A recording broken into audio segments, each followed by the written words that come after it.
La tecnología nos rodea y es parte de todos hoy día. En tu distrito informativo te traemos al ingeniero Orlando Jaques. Así mismo es, señores, estamos de vuelta con Distrito Informativo, 8:21 de la mañana, y recibimos a Orlando Jaques, que nos trae un tema muy interesante, bueno, dos temas muy interesantes, temas de la tecnología encontrada en la cárcel de la Victoria. ¿Cómo estás, Orlando? Bienvenido. Buenos días. Feliz lunes, feliz semana. Feliz lunes. Buenos días, Carla. Buenos días, Ogla. Bienvenido. Mira, este tema de la cárcel de la Victoria, de la tecnología encontrada, hay un puntito adicional que quizá no se ha mencionado, y es que no solamente había tecnología para usarse dentro de la cárcel de la Victoria, sino que había tecnología para generar un negocio. E incluso hay una ley que penaliza la competencia desleal. Dentro de la cárcel había una fibra óptica con un enlace con un ancho de banda muy elevado. ¿Y qué se hacía de ahí? Bueno, mediante un sistema de enlace punto a punto, mediante un sistema de Ubiquiti, que es un sistema de transmisión de data, ellos comercializaban Internet, y el nodo, es decir, el centro, operaba dentro de la cárcel de la Victoria. Es decir, no solamente el equipo, los routers que encontraron, porque lo que hacían era que la cámara estaba segmentada.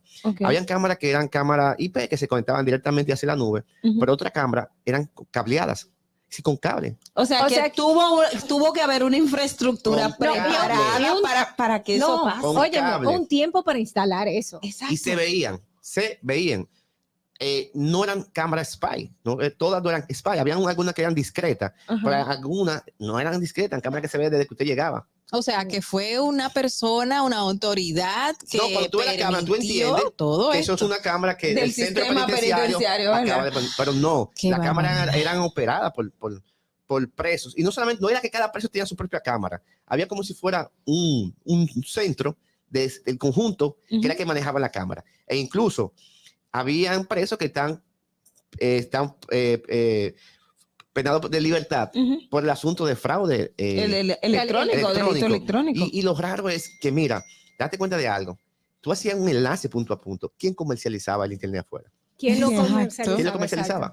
Sí, ellos no podían salir a vender Internet hacia afuera. A la gente. Es decir, operaba, para que tú me idea, tenía un centro de acopio, de operación, de ahí salía la madre.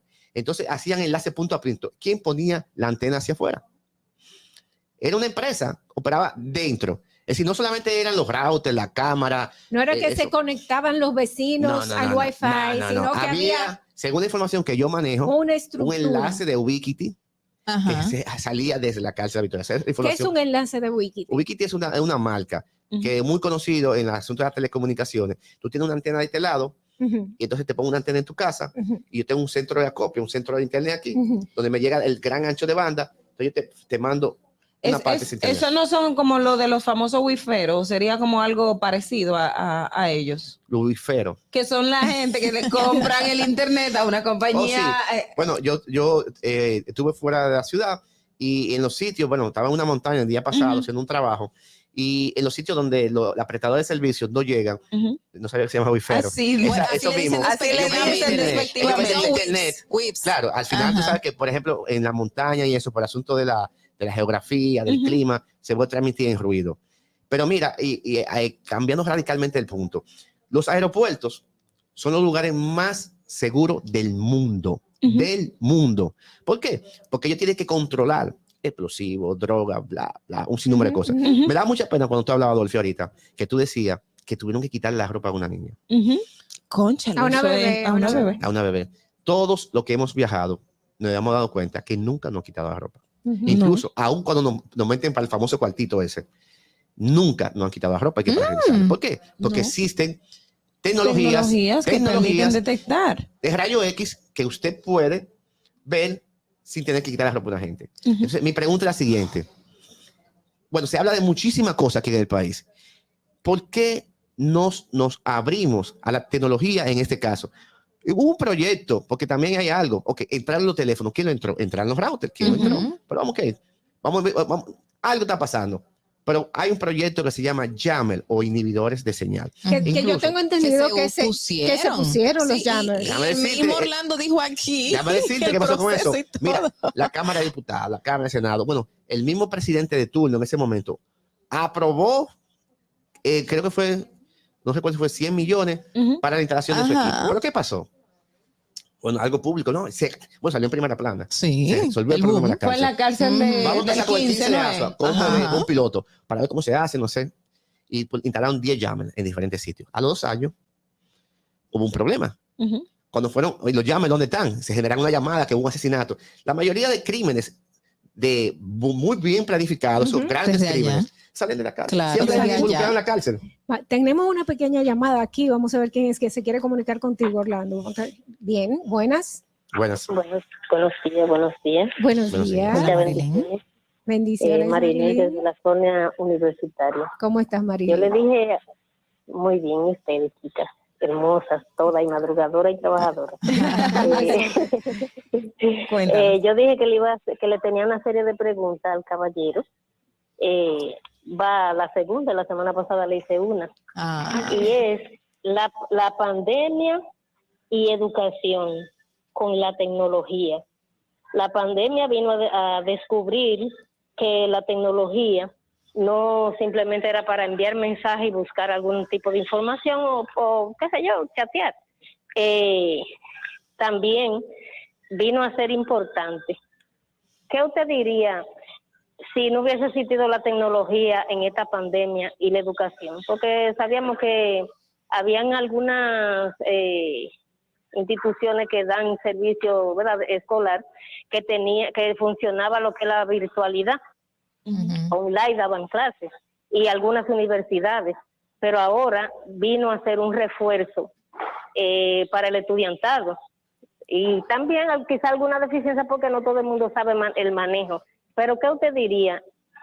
¿Qué vino a hacer la tecnología en la pandemia y el sector educación? Gracias, Debería ser un Marilyn. tema próximo, ¿verdad? Yo creo que sí. De otro día. Que es un tema que tiene que ser.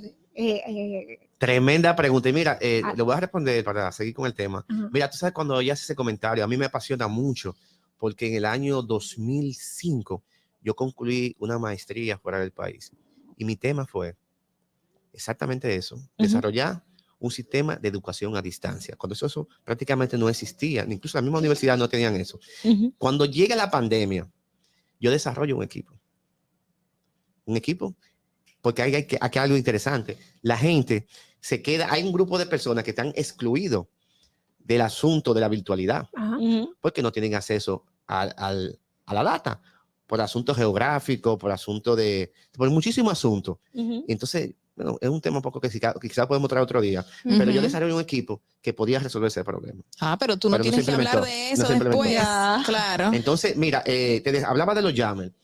Y mira, si dice una Marilyn, si no hubiese habido tecnología en la pandemia, no hubiese habido escuela. Si estuviéramos atrás del último. No, esperando que termine la pandemia. O por la radio, como se hacía en años anteriores. Sí, pero tú sabes que no es lo mismo. No. No es lo mismo. Porque tú tienes que mandar correo, tienes que hacer un sinnúmero de cosas en la radio, y después, ¿qué tú vas a hacer después de eso? Era un poco difícil. Mira, el asunto de los jammers, te decía, los aeropuertos son los lugares más seguros del mundo. Entonces, se pusieron los 10 jammers en el 15 de ASUA. A los 2 años, cuando se hace la revisión, ¿sabe qué? ¿Qué pasa? Ya ninguno funcionaba.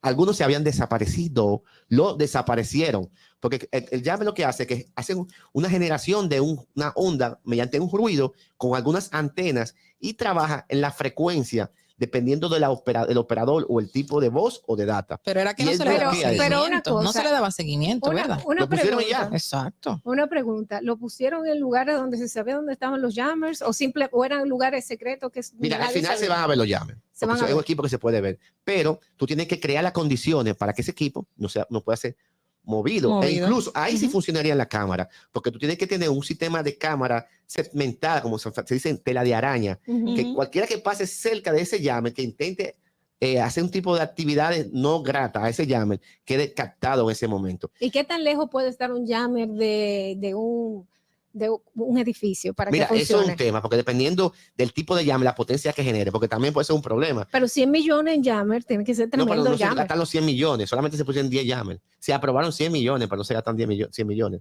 Entonces hay un tema con esto, que lo de los jammers, que fue una vez se tomó en cuenta que por eso no se ponían, y es que tú tienes que tener cuidado cómo tú instalas el jammer, porque si el jammer sale fuera de la zona, las personas que estén en ese orificio pueden dejar de tener señal, porque van a ser bloqueados verse también. afectados también. Bueno, teníamos una llamada, pero se cayó. Okay.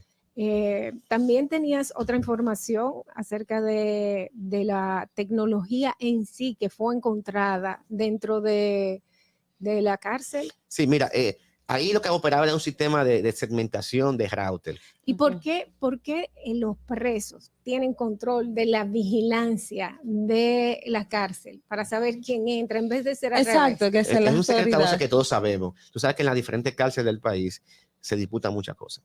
Se disputa el control. Entonces, cuando tú estás disputando control, el control no se puede perder. Y una de las cosas que tú tienes que hacer para no perder el control es vigilar quién puede llegar en un momento X. Los presos ya sabían cuando iba a una requisa. Desde afuera, claro. Ahí viene, los presos movían todo. Aquí tenemos una llamada para ti. Buenas. Distrito Informativo. Buenos días, le habla José Jiménez desde la ciudad de Nueva York. Buenos días, José. ¿Cómo estás? Muy bien. Interesante el tema que están tratando con el profesional. Mira, hay una cosa, ya en las cárceles, aquí en los Estados Unidos y en otras partes del mundo, los presos necesitan comunicación.